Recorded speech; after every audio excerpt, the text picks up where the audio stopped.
সাল্লাল্লাহু আলাইহি ওয়াসাল্লাম এক যুবক নবীর কাছে এসে আদবের সহিত বললেন, ইয়া রাসূলুল্লাহ, ও মায়ার নবী গো, ও দয়ার নবী গো, একটু জানার আছে, একটু বিষয় জানতে চাই। আমার নবী বললেন, নাম কি বলবি পাগলা?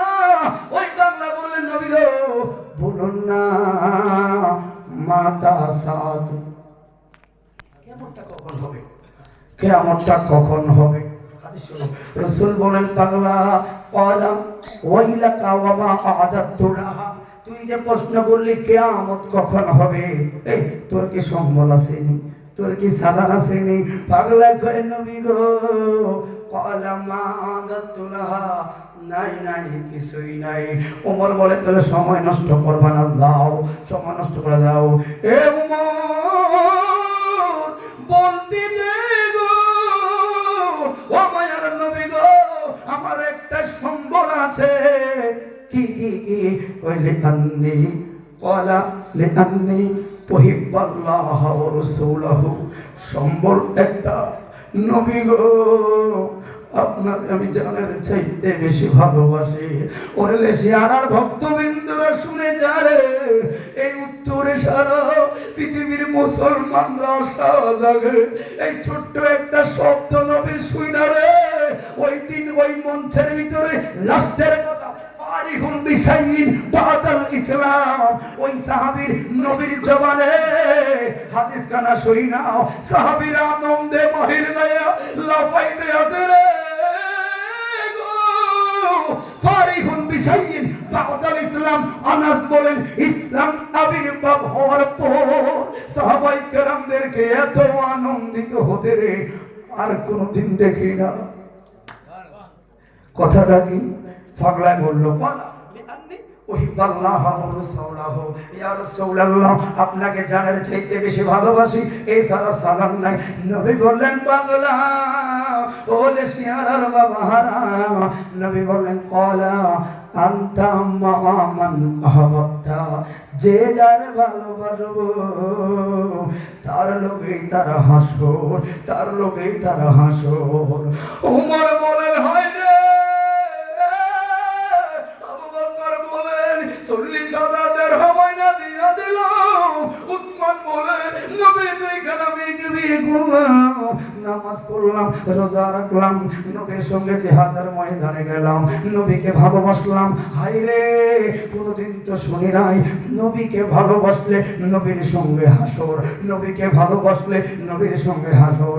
আবু বকর বলে, ওমর ভাই, হায় রে, আজকে সান্ত্বনা পাইছি রে, কারণ 6.5 লক্ষ বছর শয়তানের বন্দেগী সেকেন্ডে তো টিকেট হয়ে যাইতে পারে, তবে আমলের বাহাদুরি আসলে ময়দানে দেখানো যাবে না। কিন্তু আমার কলবে একটা আছে, হুব্বু ফি রাসূলিল্লাহ।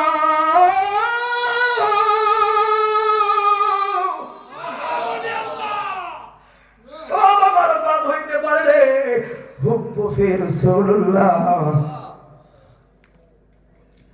এটা বাদ হতে পারবে না। যেমন আব্দুল হক মুহাদ্দিস দেহলভী,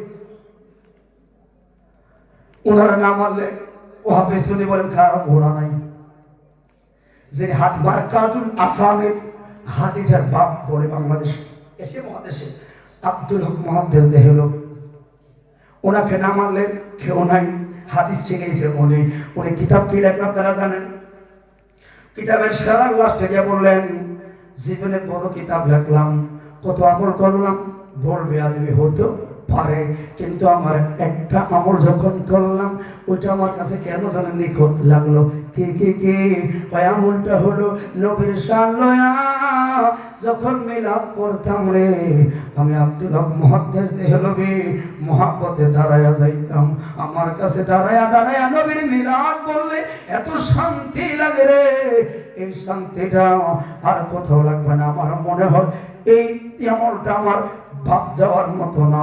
সারা জীবন কিতাব লেখলো, জজবুল কুলুব ইলা বাহরুল মাহবুব লেখলো, সারা জীবন হাদিসের খেদমত করলো, মাদারের জন্য মত লিখলো, এরপরে কয়গুলো হইতে পারে না হইতে পারে, কিন্তু নূরের নবীর শানে মিলাদ কিয়াম করলাম, এটা আমি বলে যাবে না, শুধু যাবে না।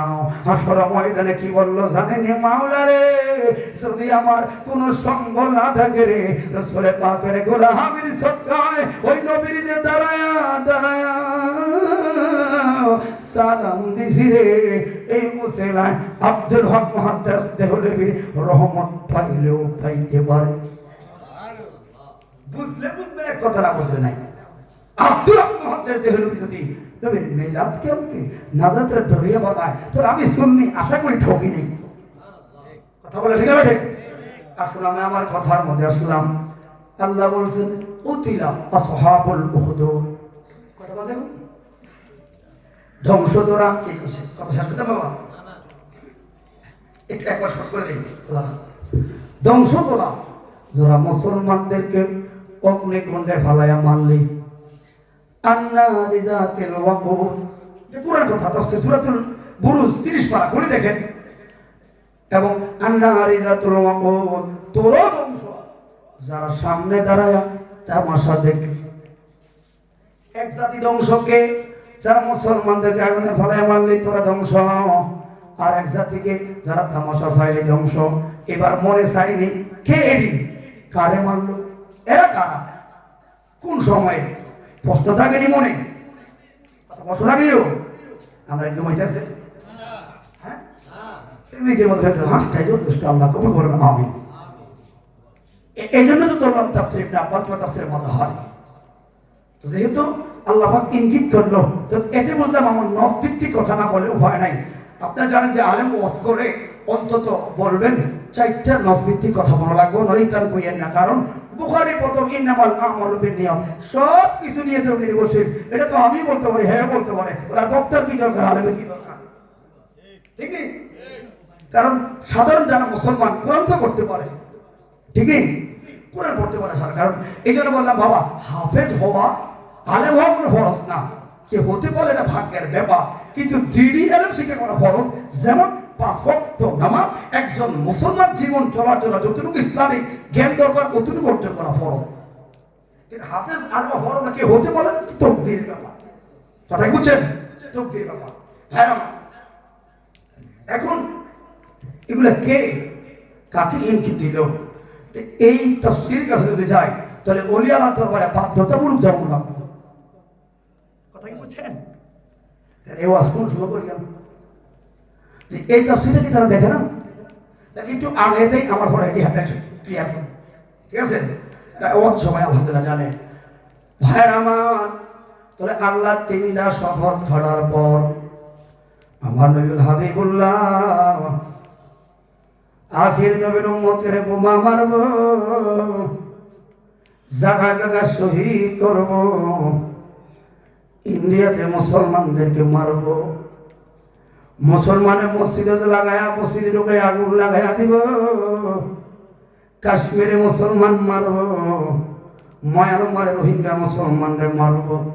হাবিবুল্লাহ চিন্তার কারণ নাই গো, শপথ কেড়ে বললাম এই মারামারির কাহিনী আপনার আগেও ছিল, তবে সান্ত্বনা একটা, ইন্নাদ দীনা ইনদাল্লাহিল ইসলাম, আমি খোদা পূর্বে মুসলমানের পক্ষে ছিলাম, আর আপনি তো বলেন হাবিবুল্লাহ, আমি আল্লাহ আপনার সাথে আছি। কথা কি বুঝছেন? টেনশনের কারণ না, কারণ কোরআনে সুর মাঝে শুনেছি না, কোরআনের সুর মাঝে শুনে, এগুলো সব কথাগুলো এখন পড়তে মায়া লাগে, ঠিক নেই? কোরআনের সুর মাঝে শুনেছি না, আজানের সুর মাঝে শুনেছি ও নাম।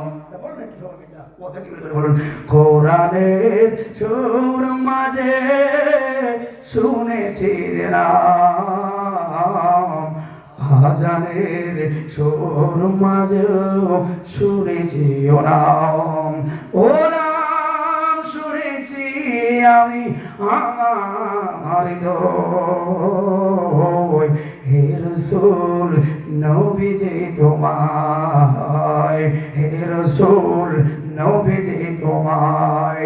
ও নামে এত মধু, ও নামে এত জাদু, এত মধুময়, ও নাম নিয়ে ফুল সুরভি ঝরায়। ও নামের সুর তুলে শুধু আমি চাই, হে রাসূল নবীজি তোমায়, হে রাসূল নবীজি তোমায়। আল্লাহুম্মা সাল্লি ওয়া সাল্লিম বারিক আলাইহি। কি বললাম বাবারা? তাহলে আল্লাহ বলেন 4 নাম্বার আয়াত, 3টা শপথ কাটলেন। আমি বললাম 10 ভিত্তিক 1 নাম্বার হলো